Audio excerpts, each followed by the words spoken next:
Dear students, we shall discuss another unit of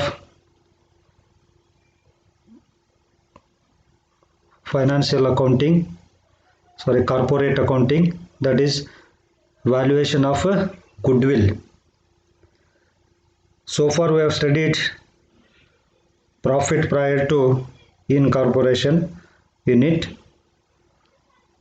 and this valuation of goodwill is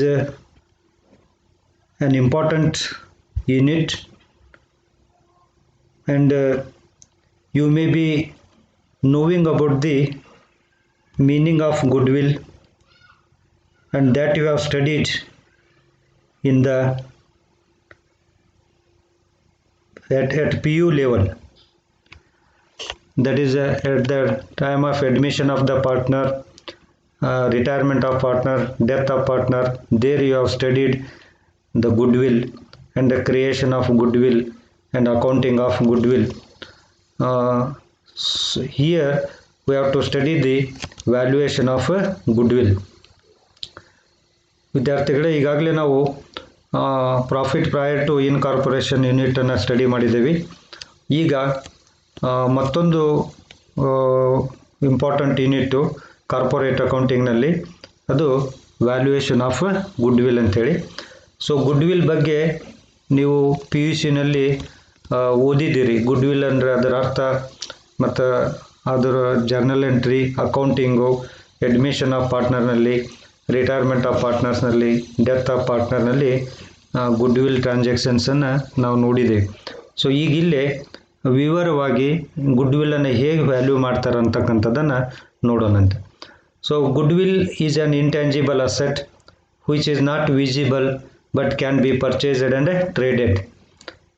It means that goodwill is a intangible asset.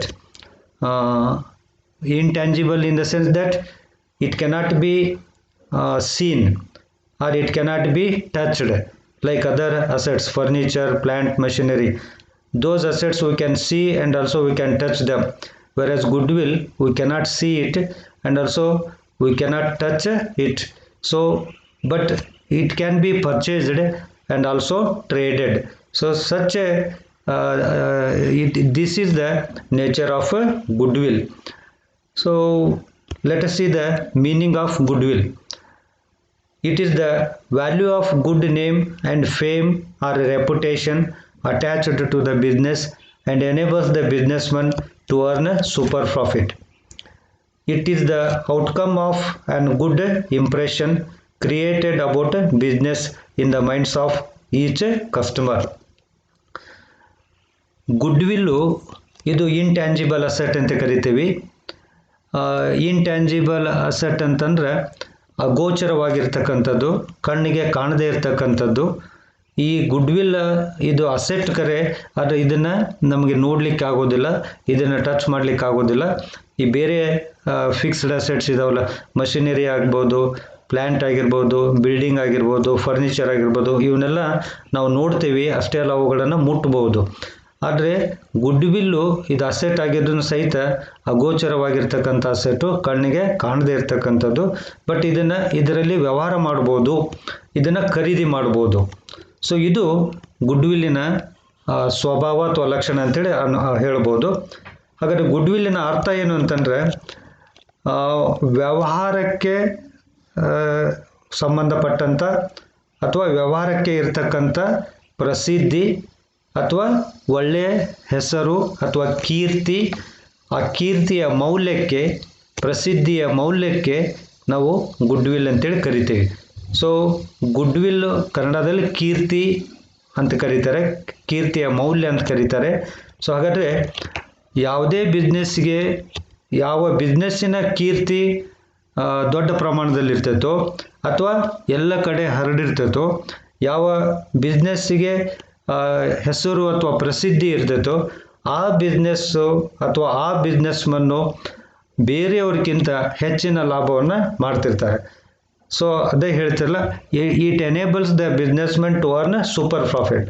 Super profit ಅಂತಂದ್ರೆ normal ಪ್ರಾಫಿಟ್ಗಿಂತ ಹೆಚ್ಚಿಗೆ profit ಮಾಡ್ತಕ್ಕಂಥದ್ದು. ಹಾಗಾದರೆ ಯಾವುದಾದ್ರೂ ಒಬ್ಬ ಬಿಸ್ನೆಸ್ಮನ್ನು normal ಪ್ರಾಫಿಟ್ಗಿಂತ ಹೆಚ್ಚಿಗೆ ಪ್ರಾಫಿಟ್ ಮಾಡ್ತಾ ಇದ್ದಾನೆ ಅಂತಂದರೆ ಅದು it is because of good will ಅಂತೆ. ಕೀರ್ತಿ ಇರೋದ್ರಿಂದ, ಅವರ ಬಿಸ್ನೆಸ್ನ ಹೆಸರು ಪರಿಚಿತವಾಗಿರೋದ್ರಿಂದ ಅಥವಾ ಪ್ರಸಿದ್ಧಿ ಎಲ್ಲ ಕಡೆ ಹರಡಿರೋದ್ರಿಂದ ಅವ್ರಿಗೆ ಬೇರೆಯವ್ರಿಗಿಂತ ಹೆಚ್ಚಿನ ವ್ಯಾಪಾರವನ್ನು ಮಾಡ್ತಕ್ಕಂಥ ಒಂದು ಸಾಮರ್ಥ್ಯ ಬಂದಿದೆ ಅಂತೇಳಿ ಹೇಳ್ಬೋದು. ಅಂದರೆ ನಿಮಗೆಲ್ಲ ಗೊತ್ತಿರ್ಬೋದು, ಒಂದು ಮಾರ್ಕೆಟ್ನಲ್ಲಿ ಭಾಳಷ್ಟು ಅಂಗಡಿಗಳಿರ್ತವೆ, ಆದರೆ ಕೆಲವೇ ಅಂಗಡಿಗಳಿಗೆ ಮಾತ್ರ ಭಾಳಷ್ಟು ವ್ಯಾಪಾರ ಆಗ್ತಿರ್ತೈತಿ, ಭಾಳಷ್ಟು ಲಾಭ ಆಗ್ತಿರ್ತೈತಿ. ಎಲ್ಲರೂ ಅವ್ರ ಅಂಗಡಿಗೆ ಹೋಗಬೇಕು ಅಂತೇಳಿ ಹೇಳ್ತಿರ್ತಾರೆ. ನಿಮಗೆಲ್ಲ ಗೊತ್ತಿರ್ಬೋದು, ಈಗ ದಾವಣಗೆರೆಯಲ್ಲಿ ಬಿ ಎಸ್ ಚನ್ನಬಸಪ್ಪ ಅಂಗಡಿ ಅಂತೇಳಿ ಹೇಳ್ತೀವಿ. ಹಾಗೆ ನಿಮ್ಮ ಊರಿನಲ್ಲೂ ಒಂದೊಂದು ದೊಡ್ಡ ದೊಡ್ಡ ಅಂಗಡಿ ಇರ್ತವೆ. ಎಲ್ಲ ಅಂಗಡಿ ಬಿಟ್ಟು ಎಲ್ಲರೂ ಅದೇ ಅಂಗಡಿಗೆ ಹೋಗ್ತಾ ಇದ್ದಾರೆ ಅಂತ. ಯಾಕೆ ಅಂತಂದರೆ ಆ ಒಂದು ಬಿಸ್ನೆಸ್ಗೆ ಇರ್ತಕ್ಕಂಥ ಕೀರ್ತಿ ಅಥವಾ ಆ ಬಿಸ್ನೆಸ್ಗೆ ಇರ್ತಕ್ಕಂಥ ಪ್ರಸಿದ್ಧಿ ಅಥವಾ ಒಳ್ಳೆಯ ಹೆಸರು. ಈ ಒಳ್ಳೆಯ ಹೆಸರು ಅಥವಾ ಕೀರ್ತಿ, ಪ್ರಸಿದ್ಧಿ ಅಂತೇಳಿ ಇದರ ಮೌಲ್ಯವೇ ಗುಡ್ ವಿಲ್ ಅಂತ ಹೇಳ್ಬೋದು. ಅದಕ್ಕೆ ಕನ್ನಡದಲ್ಲಿ ಕೀರ್ತಿ ಮೌಲ್ಯ ಅಂತ ಹೇಳ್ತಾ ಇದ್ದಾರೆ. ಹಾಗಾದರೆ ಇದು ಒಂದು ದಿವಸದಲ್ಲಿ ಕೀರ್ತಿಯನ್ನು ಗಳಿಸ್ತಿರ್ತಕ್ಕಂಥದ್ದಲ್ಲ, ಅಥವಾ ಒಂದು ದಿವಸದಲ್ಲಿ ಪ್ರಸಿದ್ಧಿಯನ್ನು ಪಡೆದುಕೊಂಡಿರ್ತಕ್ಕಂಥದ್ದಲ್ಲ. ಹಲವಾರು ವರ್ಷಗಳ ಪರಿಶ್ರಮ ಇಲ್ಲಿರುತ್ತೆ. ಇದು ಪ್ರತಿಯೊಬ್ಬ ಗ್ರಾಹಕರಲ್ಲೂ ಸಹಿತ ಆ ಒಂದು ಬಿಸ್ನೆಸ್ಸಿನ ಬಗ್ಗೆ ಅಥವಾ ಬಿಸ್ನೆಸ್ ಮನ್ನ ಬಗ್ಗೆ ಅಥವಾ ಒಂದು ಸಂಸ್ಥೆಯ ಬಗ್ಗೆ ಒಳ್ಳೆಯ ಅಭಿಪ್ರಾಯ ಇರುತ್ತಲ್ಲ, ಆ ಅಭಿಪ್ರಾಯದ ದ್ಯೋತಕವಾಗಿ ಈ ಕೀರ್ತಿ ಅಥವಾ ಪ್ರಸಿದ್ಧಿ ಬಂದಿರುತ್ತದೆ ಅಂತೇಳಿ ಹೇಳ್ಬೋದು. And then let us see the features of goodwill. As I told you already, it is an intangible asset. You cannot see it and you cannot touch it, but you can trade it or you can purchase it. Second one is, ಒಂದೇದು ಇದರ ಲಕ್ಷಣ ಏನಂತಂದರೆ ಇದು intangible asset ಅಂತೇಳಿ, ಕಣ್ಣಿಗೆ ಕಾಣದೇ ಇರ್ತಕ್ಕಂಥದ್ದು, ಇದನ್ನು ಮುಟ್ಲಿಕ್ಕೆ ಆಗೋದಿಲ್ಲ, ನೋಡ್ಲಿಕ್ಕೂ ಆಗೋದಿಲ್ಲ ಅಂತೇಳಿ ಹೇಳ್ಬೋದು. Second feature of goodwill is it enables the business to earn more profit than the normal profit. ಹಾಗಾದರೆ ಈ ಕೀರ್ತಿ ಇರೋದ್ರಿಂದನೇ, ಪ್ರಸಿದ್ಧಿ ಇರೋದ್ರಿಂದನೇ ಬಿಸ್ನೆಸ್ ಹೆಚ್ಚಿನ ಲಾಭವನ್ನು, ನಾರ್ಮಲ್ ಸಾಮಾನ್ಯ ಲಾಭಕ್ಕಿಂತ ಹೆಚ್ಚಿನ ಲಾಭವನ್ನು ಗಳಿಸಲಿಕ್ಕೆ ಇದು ಸಹಾಯ ಮಾಡುತ್ತೆ ಅಂತ ಹೇಳ್ಬೋದು. It can be purchased and traded. Though it is N intangible asset, it can be traded and also it can be purchased ಅಂತೇಳಿ. ಇದು ಅಗೋಚರವಾಗಿರ್ತಕ್ಕಂಥ ಆಸ್ತಿ ಆಗಿದ್ದರೂ ಸಹಿತ ಇದನ್ನು ಖರೀದಿ ಮಾಡ್ಬೋದು ಮತ್ತು ಇದರಲ್ಲಿ ವ್ಯವಹಾರವನ್ನು ಮಾಡ್ಬೋದು ಅಂತೇಳಿ. And it cannot be realised separately as it has no separate existence from business. ಅಂದರೆ ಇದನ್ನು ಬಿಸ್ನೆಸ್ಗೆ ಇದು ಅಟ್ಯಾಚ್ ಆಗಿರ್ತೈತಿ, ಬಿಸ್ನೆಸ್ಗೆ ಇದು ಹೊಂದ್ಕೊಂಡಿರ್ತೈತಿ. ಅದರಿಂದ ಇದನ್ನು ಬಿಸ್ನೆಸ್ಸಿನಿಂದ ಪ್ರತ್ಯೇಕಗೊಳಿಸಲಿಕ್ಕೆ ಆಗೋದಿಲ್ಲ ಅಂತಕ್ಕಂಥದ್ದು ಇನ್ನೊಂದು ಇದರ ಲಕ್ಷಣ ಅಂತೇಳಿ. ನಾವು valuation of goodwill. Valuation of goodwill means ascertainment of value of goodwill.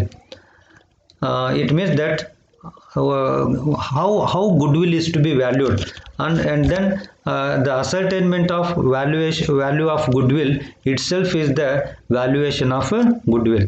ಅಂದರೆ ಕೀರ್ತಿಯ ಮೌಲ್ಯವನ್ನು ಕಂಡುಹಿಡ್ತಕ್ಕಂಥ ಒಂದು ವಿಧಾನಕ್ಕೆ, ಒಂದು ಪ್ರೊಸೆಸ್ಸಿಗೆ ನಾವು ವ್ಯಾಲ್ಯೂಯೇಷನ್ ಆಫ್ ಗುಡ್ವಿಲ್ ಅಂತ ಕರಿತೀವಿ.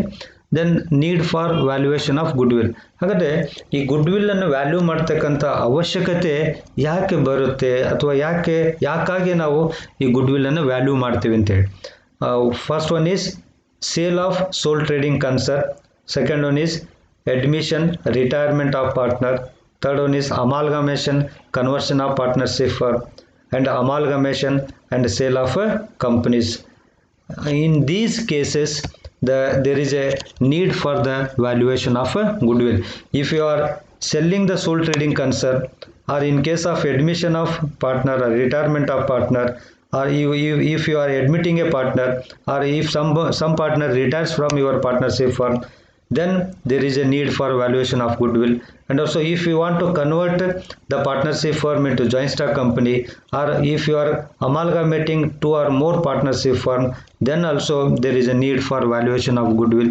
In the same way, in case of amalgamation of two or more joint stock companies or sale of joint stock company, in that case also there is a need for valuation of goodwill. ಅಂದರೆ ನೀವು ಸೋಲ್ trading ಬಿಸ್ನೆಸ್ಸನ್ನು sale ಮಾಡ್ತಾ ಇದ್ದರೆ ಅಥವಾ ಪಾಲುದಾರಿಕಾ ಸಂಸ್ಥೆಯಲ್ಲಿ ಯಾವುದಾದ್ರೂ ಒಬ್ಬ ಹೊಸ ಪಾರ್ಟ್ನರ್ನ ನೀವು ಅಡ್ಮಿಷನ್ ಮಾಡ್ಕೊತಾ ಇದ್ದರೆ ಅಥವಾ ಇದ್ದ ಪಾರ್ಟ್ನರ್ ಯಾರಾದರೂ ನಿವೃತ್ತಿ ಹೊಂದುತ್ತಾ ಇದ್ದರ ಸಂದರ್ಭದಲ್ಲಿ ಗುಡ್ ವಿಲ್ಲನ್ನು ವ್ಯಾಲ್ಯೂಯೇಷನ್ ಮಾಡಬೇಕಾಗುತ್ತೆ. ಅದೇ ರೀತಿಯಾಗಿ ಒಂದು ವೇಳೆ ನೀವು ಪಾರ್ಟ್ನರ್ಶಿಪ್ ಫರ್ಮನ್ನು ಕನ್ವರ್ಟ್ ಮಾಡ್ತಾ ಇದ್ದರೆ, ಪಾರ್ಟ್ನರ್ಶಿಪ್ ಫರ್ಮು 2 ಅಥವಾ 3 ಪಾರ್ಟ್ನರ್ಶಿಪ್ ಫರ್ಮ್ ಸಂಯೋಜನೆ ಹೊಂದ್ತಾ ಇದ್ದರೆ ಅವಾಗಲೂ ಸಹಿತ ಗುಡ್ ವಿಲ್ಲಿನ ವ್ಯಾಲ್ಯೂಯೇಷನು ಅವಶ್ಯಕತೆ ಇದೆ ಅಂತೇಳಿ ಹೇಳ್ಬೋದು. ಹಾಗೆ ಕಂಪನಿಗೆ ಸಂಬಂಧಪಟ್ಟ ಹಾಗೆ ನೀವು ಜಾಯಿಂಟ್ ಸ್ಟಾಕ್ ಕಂಪ್ನಿಯನ್ನು ಅಮಾಲ್ಗಮೇಟ್ ಮಾಡ್ತಾ ಇದ್ದರೆ, 2 ಅಥವಾ 3 ಜಾಯಿಂಟ್ ಸ್ಟಾಕ್ ಕಂಪ್ನಿ ಅಮಾಲ್ಗಮೇಟ್ ಆಗಿ ಒಂದು ಹೊಸ ಕಂಪ್ನಿ ಪ್ರಾರಂಭ ಮಾಡ್ತಾ ಇದ್ರೆ, ಅಥವಾ ಜಾಯಿಂಟ್ ಸ್ಟಾಕ್ ಕಂಪ್ನಿಯನ್ನು ನೀವು ಸೇಲ್ ಮಾಡ್ತಾ ಇದ್ರೆ, ಮಾರಾಟ ಮಾಡ್ತಾ ಇದ್ರೆ, ಆ ಸಂದರ್ಭದಲ್ಲೂ ಸಹಿತ ನಾವು ಗುಡ್ ವಿಲ್ಲನ್ನು ವ್ಯಾಲ್ಯೂ ಮಾಡಬೇಕಾಗತ್ತೆ. So in these cases there is a need for the valuation of good will. Then let us see the factors affecting the value of good will. ಹಾಗಾದರೆ ಈ ಗುಡ್ ವಿಲ್ಲನ್ನು ಮೌಲ್ಯ ಇದೆಯಲ್ಲ, ಈ ಮೌಲ್ಯವನ್ನು ನಿರ್ಧಾರ ಮಾಡುವಾಗ ಯಾವ ಯಾವ ಅಂಶಗಳು ಪ್ರಭಾವ ಬೀರ್ತಾವೆ ಅಂತೇಳಿ. ಸೊ ಹಾಗಾದ್ರೆ what are the factors affecting the value of good will? There are various factors affecting the goodwill. ಅನೇಕ ಅಂಶಗಳು ಈ ಗುಡ್ ವಿಲ್ಲಿನ ಕೀರ್ತಿಯ ಮೌಲ್ಯವನ್ನು ನಿರ್ಧಾರ ಮಾಡುವಲ್ಲಿ ಪ್ರಭಾವವನ್ನು ಬೀರ್ತಾ ಇದ್ದಾವೆ. ಅವುಗಳಲ್ಲಿ ಇವು ಕೆಲವೊಂದನ್ನು ನಾವಿಲ್ಲೇ ನೋಡೋಣ. The first factor affecting the goodwill is the effective management. If the management is effective or on the basis of efficiency of the management, the value of goodwill depends. It depends upon the efficiency of the management. If the management is efficient, there the value of goodwill is high. If the management is not efficient, then the value of goodwill can be low. Then government policy also influences the value of goodwill, because the business is to be undertaken as per the policies, government policies are to be will have a greater effect on the valuation of goodwill. ಇನ್ನೊಂದು ಸರ್ಕಾರದ ನೀತಿ ನಿಯಮಗಳು ವ್ಯವಹಾರದ ಮೇಲೆ ಸಾಕಷ್ಟು ಪರಿಣಾಮವನ್ನು ಬೀರ್ತವೆ. ಹಾಗೆ ಅದೇ ರೀತಿಯಾಗಿ ಗುಡ್ವಿಲ್ಲಿನ ಮೌಲ್ಯದ ಮೇಲೂ ಸಹಿತ ಗೌರ್ಮೆಂಟ್ ಪಾಲಿಸೀಸ್ಗಳು ಭಾಳಷ್ಟು ಪ್ರಭಾವ ಬೀರ್ತವೆ ಅಂತೇಳಿ ಹೇಳ್ಬೋದು. ದೆನ್ ನೇಚರ್ ಆಫ್ ಬಿಸ್ನೆಸ್, ವ್ಯವಹಾರದ ಸ್ವಭಾವದ ಆಧಾರದ ಸ್ವಭಾವವೂ ಸಹಿತ ಗುಡ್ವಿಲ್ಲಿನ ವ್ಯಾಲ್ಯೂ ಮೇಲೆ ಭಾಳಷ್ಟು ಪರಿಣಾಮ ಬೀರ್ತವೆ ಅಂತೇಳಿ ಹೇಳ್ಬೋದು. And then good public image, ಸಾರ್ವಜನಿಕರ ಅಭಿಪ್ರಾಯವು ಸಹಿತ ಭಾಳಷ್ಟು ಮಹತ್ವದ್ದಾಗಿದೆ ಗುಡ್ವಿಲ್ ವ್ಯಾಲ್ಯೂ ಮಾಡುವಾಗ. ದೆನ್ ಇಫೆಕ್ಟಿವ್ ಅಡ್ವರ್ಟೈಸ್ಮೆಂಟ್ ಪಾಲಿಸಿ, ಹಾಗಾದ್ರೆ ಪರಿಣಾಮಕಾರಿ ಜಾಹೀರಾತು ನೀತಿ ಇದೆಯಲ್ಲ, ಅದು ಸಹಿತ ಗುಡ್ವಿಲ್ಲಿನ ವ್ಯಾಲ್ಯೂ ಮೇಲೆ ಸಾಕಷ್ಟು ಪರಿಣಾಮ ಬೀರ್ತೈತೆ ಅಂತೇಳಿ ಹೇಳ್ಬೋದು. Then conditions of money market, ಹಾಗಾದರೆ ಮನಿ ಮಾರ್ಕೆಟಿನ ಹಣಕಾಸಿನ ಮಾರುಕಟ್ಟೆ ಅಂತ ಕರಿತೇವಲ್ಲ, ಆ ಹಣಕಾಸಿನ ಮಾರುಕಟ್ಟೆಯ ಸ್ಥಿತಿಗತಿಗಳು ಸಹಿತ ಅಥವಾ ಕಂಡೀಷನ್ಸ್ಗಳು ಸಹಿತ ಗುಡ್ವಿಲ್ಲಿನ ವ್ಯಾಲ್ಯೂ ಮೇಲೆ ಪ್ರಭಾವ ಬೀರ್ತೈತೆ ಅಂತ ಹೇಳ್ಬೋದು. ಸೊ ಇವಲ್ಲದೆ ಇನ್ನೂ ಅನೇಕ ಅಂಶಗಳು ಗುಡ್ವಿಲ್ಲಿನ ವ್ಯಾಲ್ಯೂ ಮೇಲೆ ಪರಿಣಾಮವನ್ನು ಬೀರ್ತವೆ. ಪ್ರಮುಖವಾಗಿ ಈ ಅಂಶಗಳು ಭಾಳಷ್ಟು ಪರಿಣಾಮವನ್ನು ಈ ಗುಡ್ವಿಲ್ ಗುಡ್ವಿಲ್ಲಿನ ವ್ಯಾಲ್ಯೂ ಮೇಲೆ ಬೀರ್ತವೆ ಅಂತೇಳಿ ಹೇಳ್ಬೋದು. And then types of goodwill. There are 2 types of goodwill, namely purchased goodwill and non-purchased goodwill. Purchased goodwill in the sense that it is the goodwill, or if the goodwill arises from the purchase of business, then that goodwill is called as the purchased goodwill. It is the goodwill arised by the purchase of business. In this case, goodwill is equal to purchase price minus value of net assets. It means that in case of the purchased goodwill, or it is the goodwill purchase, it is the goodwill arising on purchase of business. ಈಗ ನೀವು ಯಾವುದಾದ್ರೂ ಒಂದು ಬಿಸ್ನೆಸ್ಸನ್ನು ಖರೀದಿ ಮಾಡ್ತೀರಿ ಅಂದರೆ ಆ ಖರೀದಿಗೆ ಅನುಗುಣವಾಗಿ ಗುಡ್ವಿಲ್ಲನ್ನು ನಾವು ಏನು ಮಾಡ್ತೇವೆ ಅಂತಂದರೆ ಕಾಣ್ತೇವೆ. ಸೊ ಅಂಥ ಒಂದು ಗುಡ್ವಿಲ್ಗೆ ಪರ್ಚೇಸ್ಡ್ ಗುಡ್ವಿಲ್ ಅಂತ ಕರಿತೀವಿ. ಹಾಗಾದರೆ ಪರ್ಚೇಸ್ಡ್ ಗುಡ್ವಿಲ್ಲನ್ನು ಕ್ಯಾಲ್ಕುಲೇಷನ್ ಮಾಡಲಿಕ್ಕೆ ಫಾರ್ಮುಲಾ ಏನಪ್ಪ ಅಂತಂದರೆ purchase price minus value of net assets. ಅಂದರೆ ನೆಟ್ ಅಸೆಟ್ಸನ್ನು ಪರ್ಚೇಸ್ ಪ್ರೈಸ್ನಲ್ಲಿ ನಾವು ಲೆಸ್ ಮಾಡಿದರೆ, ಈಗ ಉದಾಹರಣೆಗೆ ಪರ್ಚೇಸ್ ಪ್ರೈಸು 10 ಲಕ್ಷ ಇದೆ ಅಂತ ಕೊಡ್ರಿ, ಮತ್ತು ನಿಮ್ಮ net value of net asset 8 lakh ಇದೆಪ್ಪ ಅಂತಂದರೆ 2 ಲಕ್ಷ ರೂಪಾಯಿನ ನಾವು ಗುಡ್ ವಿಲ್ ಅಂತೇಳಿ ಟ್ರೀಟ್ ಮಾಡ್ಕೋಬೋದು.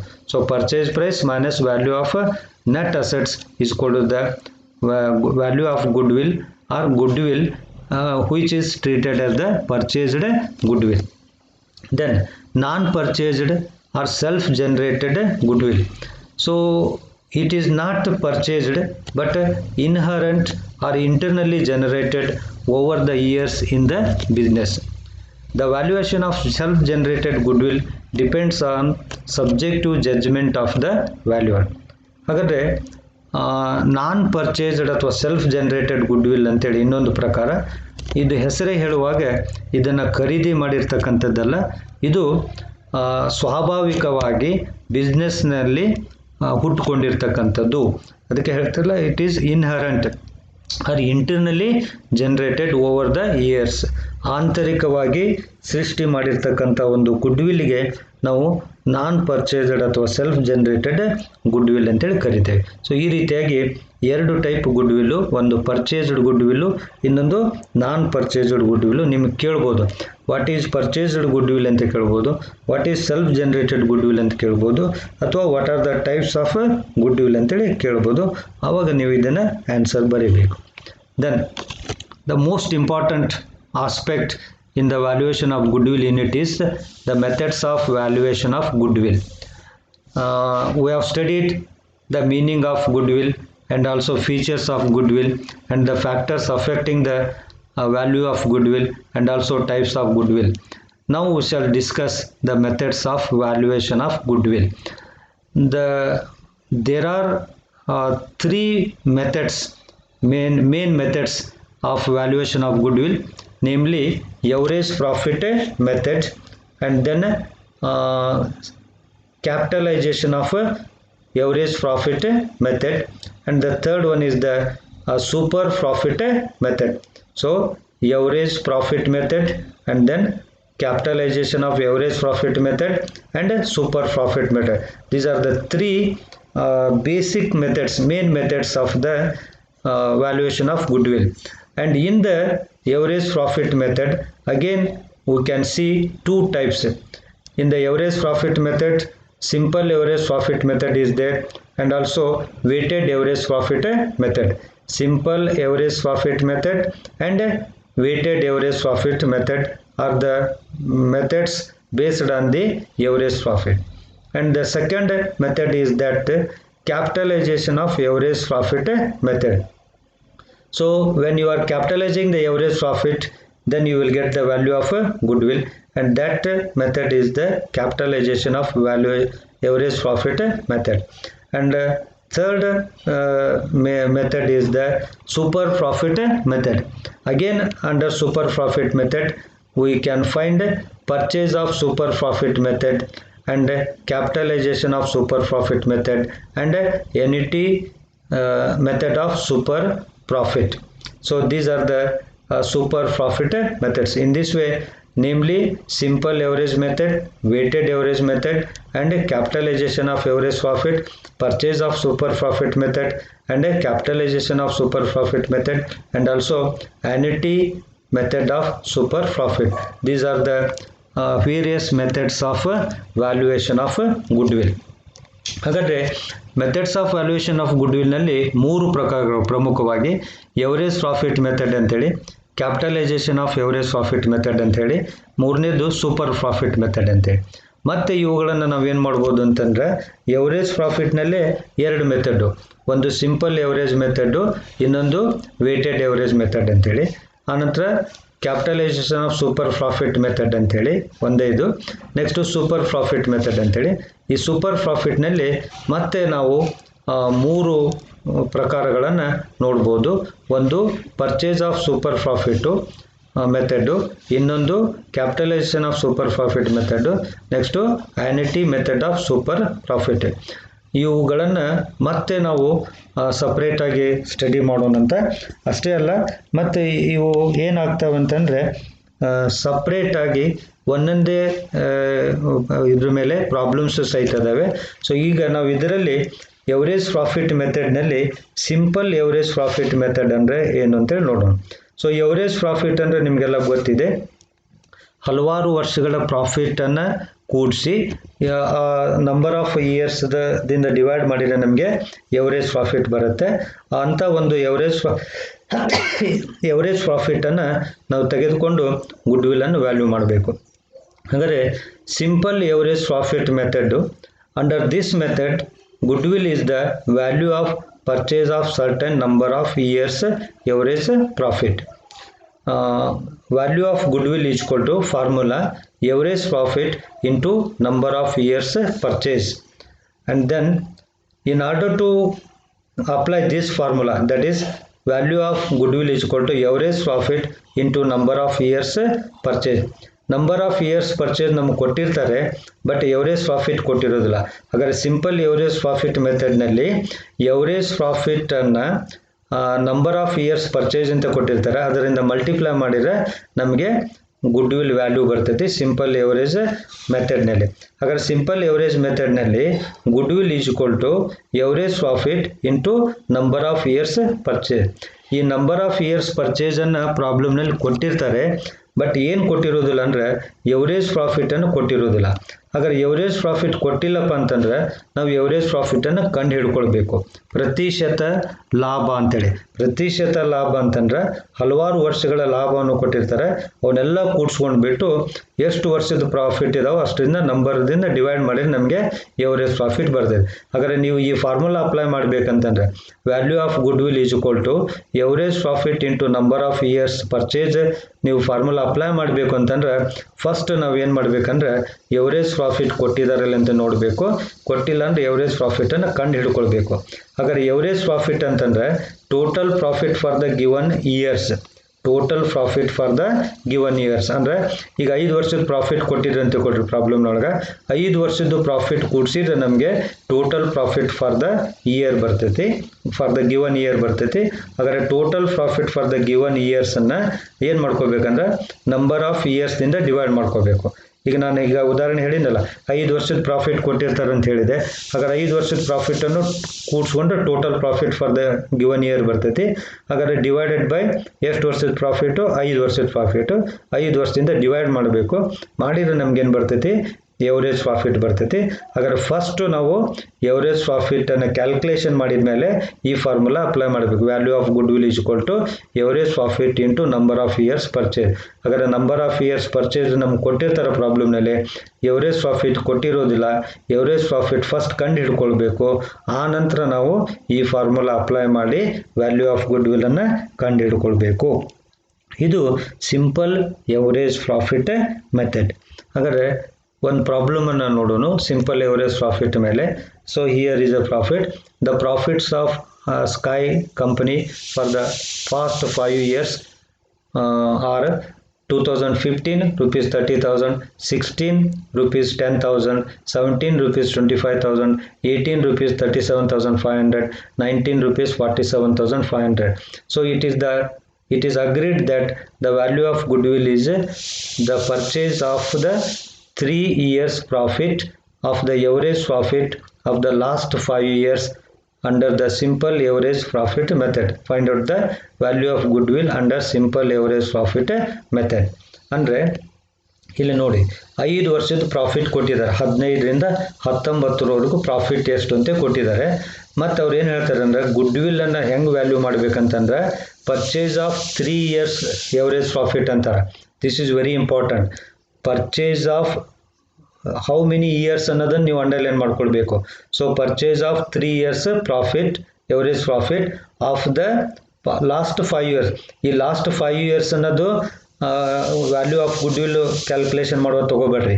ಎವರೇಜ್ ಪ್ರಾಫಿಟ್ ಮಾಡುವಾಗ ಇದು ಬೇಕು, ಬಟ್ ವ್ಯಾಲ್ಯೂ ಆಫ್ ಗುಡ್ವಿಲ್ ಮಾಡುವಾಗ ನಂಬರ್ ಆಫ್ ಇಯರ್ಸ್ ಪರ್ಚೇಸ್ ಅಂತ ಅಪ್ಲೈ ಮಾಡ್ತೇವಲ್ಲ, ಅಲ್ಲಿ ನಂಬರ್ ಆಫ್ ಇಯರ್ಸ್ ಪರ್ಚೇಸ್ ಅಂತಂದ್ರೆ 3 ಇಯರ್ಸ್ ಪರ್ಚೇಸ್ ಕೊಟ್ಟಿದ್ದಾರೆ, 3 ದಿಂದ ಮಲ್ಟಿಪ್ಲೈ ಮಾಡ್ಕೋಬೇಕು. ಸೊ ಫಸ್ಟ್ ನಾವೇನು ಮಾಡ್ಬೇಕಂತಂದ್ರೆ ಇಲ್ಲಿ ಎವರೇಜ್ ಪ್ರಾಫಿಟ್ ಅನ್ನು ಕ್ಯಾಲ್ಕುಲೇಷನ್ ಮಾಡಬೇಕು. ನಾನು ಈಗಾಗಲೇ ಹೇಳಿದ್ದೀನಿ ನಿಮ್ಮ formula, average profit is equal to total profit for the given number of years divided by number of years ಅಂತ ಕೊಟ್ಟಿದ್ದಾರೆ. ಸೊ ಹೇಳಿದ್ದೇನೆ ಫಾರ್ಮುಲಾ, ಆ ಫಾರ್ಮುಲಾ ಅಪ್ಲೈ ಮಾಡಿರಿ. ಸೊ ಈಗಲೇ ಎಷ್ಟು ವರ್ಷದ ಪ್ರಾಫಿಟ್ ಕೊಟ್ಟಿದ್ದಾರೆ? 5 ವರ್ಷದ ಪ್ರಾಫಿಟನ್ನು ಇಲ್ಲಿ ಬರ್ಕೊತ ಹೋಗೋಣ. 30,000, 10,000, 25,000, 37,000, 47,500. ಹಾಗಾದ್ರೆ ಇವು ಇದನ್ನು ಕೂಡಿಸ್ಕೊಂಡು ಇವು ಮೇಲ್ಗಡೆ ಎಷ್ಟಿದಾವೆ ನಂಬರ್ ನೋಡ್ಕೊಡ್ರಿ. 1, 2, 3, 4, 5. ಸೊ ಡಿವೈಡೆಡ್ ಬೈ 5 ಮಾಡ್ಕೊಳ್ಬೇಕು. ಇಲ್ಲಿ ಎಷ್ಟು ಫಿಗರ್ಸನ್ನು ಬರೆದಿರ್ತೀರೋ ಅಷ್ಟು ಫಿಗರ್ಸಿಂದ ಡಿವೈಡ್ ಮಾಡ್ಕೊಂಡು, ಅಂದ್ರೆ ಇಲ್ಲಿ ಎಷ್ಟು ವರ್ಷದ ಪ್ರಾಫಿಟ್ ಬರೆದಿರ್ತೀರೋ ಅಷ್ಟು ವರ್ಷದಿಂದ ಡಿವೈಡ್ ಮಾಡ್ಕೊಳ್ರಿ, ನಮಗೆ ಎವರೇಜ್ ಪ್ರಾಫಿಟ್ ಬರುತ್ತೆ. ಹಾಗಾದರೆ ಇವು ಮೇಲ್ಗಡೆ 5 ವರ್ಷದ ಪ್ರಾಫಿಟನ್ನು ಕೂಡಿಸ್ಕೊಂಡ್ರೆ 1,50,000 ರೂಪಾಯಿ ಬರ್ತೈತಿ. ಹಾಗಾದರೆ ಈ 1,50,000 ರೂಪಾಯಿ ಒಟ್ಟು ಎಷ್ಟು ವರ್ಷದ ಪ್ರಾಫಿಟು? 5 ವರ್ಷದ ಪ್ರಾಫಿಟು. ಸೊ 5ರಿಂದ ಡಿವೈಡ್ ಮಾಡ್ಕೊಳ್ಳಿ. ಸೊ ಎವರೇಜ್ ಪ್ರಾಫಿಟು 30,000 ರೂಪೀಸ್ ಬರುತ್ತೆ. ಸೊ ಇಲ್ಲಿ ಇನ್ನೊಂದು ನೆನ್ಪಿಟ್ಕೊಡ್ರಿ, ಅಕಸ್ಮಾತ್ ಒಂದು ವರ್ಷದ ಏನಾದರೂ ಲಾಸ್ ಕೊಟ್ಟಿದ್ರೆ ಆ ಲಾಸನ್ನು ಮೈನಸ್ ಮಾಡಬೇಕು, ಬಟ್ ನಂಬರ್ ಆಫ್ ಇಯರ್ಸ್ ಮಾತ್ರ 5 ವರ್ಷನ ತೊಗೊಳ್ಬೇಕು. ಈಗ ಉದಾಹರಣೆಗೆ ಇಲ್ಲೇ 5 ವರ್ಷದ ಪ್ರಾಫಿಟ್ ಕೊಟ್ಟಿದ್ದಾರೆ. ಅಕಸ್ಮಾತ್ ಇಲ್ಲೇ ಯಾವುದಾದ್ರೂ ಒಂದು ವರ್ಷ ಲಾಸ್ ಕೊಟ್ಟಿದ್ರು ಅಂತಂದ್ರೆ ಲಾಸನ್ನು ಮೈನಸ್ ಮಾಡಿರಿ, ಪ್ರಾಫಿಟ್ ಎಲ್ಲ ಸೇರಿಸ್ಕೊಂಡು ಲಾಸನ್ನು ಮೈನಸ್ ಮಾಡಿರಿ ಮತ್ತು divided by number of years, total ಲಾಸನ್ನು ಸೇರಿಸಿ ತೊಗೊಳ್ರಿ, ಆ ನಂಬರ್ ಆಫ್ ಇಯರ್ಸ್ದಿಂದ ಡಿವೈಡ್ ಮಾಡ್ಕೊಳ್ಳಿ. ನೆಕ್ಸ್ಟ್ ಪ್ರಾಬ್ಲಮ್ ಅದು ಬರ್ತೈತಿ, ನೆಕ್ಸ್ಟ್ ಸ್ಲೈಡ್ನಾಗ ಹೇಳ್ತೀನಿ, ಅಥವಾ ನಿಮ್ಗೆ ಹೋಮ್ವರ್ಕ್ ಪ್ರಾಬ್ಲಮ್ ಕೊಟ್ಟರೆ ಆ ಟೈಪ್ ಮಾಡುವಂತ್ರಿ ಅಂತ. ಲಾಸ್ ಕೊಟ್ಟರೆ ಲಾಸನ್ನು ಲೆಸ್ ಮಾಡಿರಿ, ಡಿವೈಡೆಡ್ ಬೈ ನಂಬರ್ ಆಫ್ ಇಯರ್ಸನ್ನು ಮಾಡ್ಕೊಳ್ಳಿ, then you will get the average profit. In this problem average profit is 30,000. ಈಗ ನಾವು ವ್ಯಾಲ್ಯೂ ಆಫ್ ಗುಡ್ ವಿಲ್ ಬರಬೇಕು. Value of good will is equal to simple average profit ಮೆಥಡ್ನಲ್ಲಿ formula average profit into number of years purchase ಅಂತ ಹೇಳಿದ್ದಾರೆ. ನಮಗೆ average profit ಕಂಡು ಹಿಡ್ಕೊಂಡಿದ್ದೇವೆ 30,000. Number of years purchase ಪ್ರಾಬ್ಲಮ್ನಾಗ ಕೊಟ್ಟಿರ್ತಾರೆ ಅಂತ ಹೇಳಿದ್ದೀನಿ. ಪ್ರಾಬ್ಲಮ್ನಾಗ ಇಲ್ಲಿದೆ ಅದು 3 ಇಯರ್ಸ್ ಪರ್ಚೇಸ್ ಅಂತ ಹೇಳಿರ್ತಾರೆ. ಎಲ್ಲ ಪ್ರಾಬ್ಲಮ್ನಾಗ ಹಿಂಗೆ ಕೊಟ್ಟಿರ್ತಾರೆ, ಎಷ್ಟು ವರ್ಷದ ಪರ್ಚೇಸ್ ಅಂತ ಕೊಟ್ಟಿರ್ತಾರೆ, ಎಷ್ಟು ವರ್ಷದ ಪರ್ಚೇಸ್ ಅಂತ ಕೊಟ್ಟಿರ್ತಾರಲ್ಲ ಅದನ್ನು ನಾವು ಇಲ್ಲೇನು ಮಾಡಬೇಕು, value of good will calculation ಮಾಡುವಾಗ ಬರೀಬೇಕು. ಈ ಪ್ರಾಬ್ಲಮ್ನಾಗೆ 3 years purchase of average profit of last 5 years ಅಂತ ಹೇಳಿದ್ದಾರೆ. So average profit of last 5 years is 30,000. ಇದನ್ನು ಎಷ್ಟು ವರ್ಷದ ಪರ್ಚೇಸ್ ಮಾಡಬೇಕು? 3 ಇಯರ್ಸು. ಸೊ 3ದಿಂದ ಮಲ್ಟಿಪ್ಲೈ ಮಾಡ್ಕೊಳ್ಳಿ. ಸೊ 30,000 ಇಂಟು 3 ಮಾಡ್ಕೊಳ್ಳಿ, you will get the 90,000. So 90,000 is the value of goodwill. So in this way, value of goodwill is to be calculated under simple average profit method. ಇದು ಹೆಸರೇ ಹೇಳುವಾಗ ಭಾಳ simple ಆಗಿದೆ, ಎಲ್ಲರೂ ನೀವು ಮಾಡ್ಬೋದು. ಈ ಪ್ರಾಬ್ಲಮ್ಮು ಇಷ್ಟು ಮಾಡಿದ್ರಿಂದ ನಿಮಗೆ 5 ಮಾರ್ಕ್ಸ್ಗೆ ಈ ಟೈಪ್ ಪ್ರಾಬ್ಲಮನ್ನು ಕೇಳ್ತಾರೆ. ಸೊ ಮತ್ತೆ ನೀವು ಪ್ರಾಬ್ಲಮ್ಸನ್ನು ಪ್ರಿಪೇರ್ ಮಾಡ್ಕೊಳ್ರಿ, ಇಂಥವು ಪ್ರಾಬ್ಲಮ್ಸನ್ನು. ಸೊ ಸಿಂಪಲ್ಲಾಗಿ ಎವರೇಜ್ ಪ್ರಾಫಿಟ್ ಕ್ಯಾಲ್ಕುಲೇಷನ್ ಮಾಡ್ಕೊಳ್ರಿ, ನಂಬರ್ ಆಫ್ ಇಯರ್ಸ್ ಪರ್ಚೇಸಿಂದ ಮಲ್ಟಿಪ್ಲೈ ಮಾಡ್ಕೊಳ್ರಿ, you will get the value of good will. So in the next video we shall discuss some more problems based on average profit method, and also we shall study the weighted average profit method. ಅಲ್ಲಿವರೆಗೂ ನೀವೇನು ಮಾಡಿರಿ ಅಂದ್ರೆ good will meaning ಇದು ಮಾಡ್ಕೊಳ್ರಿ, perfect ಮಾಡ್ಕೊಳ್ರಿ, features of good will ಮಾಡ್ಕೊಳ್ರಿ, factors affecting the value of good will ಮಾಡ್ಕೊಳ್ರಿ, ಆನಂತರ ಟೈಪ್ಸ್ ಆಫ್ ಗುಡ್ ವಿಲ್ ಅನ್ನು ಮಾಡ್ಕೊಳ್ರಿ, and methods of valuation of good will. ಅದರಲ್ಲಿ ಒಂದು ಪ್ರಾಬ್ಲಮ್ಸು ಒಂದೇ ಮೆಥಡ್ ಮೇಲೆ ಮಾಡಿದೆವು ನಾವು, ಸಿಂಪಲ್ ಎವರೇಜ್ ಪ್ರಾಫಿಟ್ ಮೆಥಡ್ ಮೇಲೆ ಈ ರೀತಿ ಪ್ರಾಬ್ಲಮನ್ನು ನೀವು ಸಾಲ್ವ್ ಮಾಡ್ಕೊಳ್ಬೇಕು. ಭಾಳ ಸಿಂಪಲ್ ಇದೆ. ಸೊ ನೀವೆಲ್ಲ ಪ್ರಾಬ್ಲಮ್ಸನ್ನು ಮಾಡ್ತೀರಿ ಅಂತಕ್ಕಂಥ ವಿಶ್ವಾಸದೊಂದಿಗೆ ಈ ಒಂದು ವಿಡಿಯೋನ ಇಲ್ಲಿಗೆ ಮುಗಿಸ್ತಾ ಇದ್ದೇನೆ. Thank you one and all.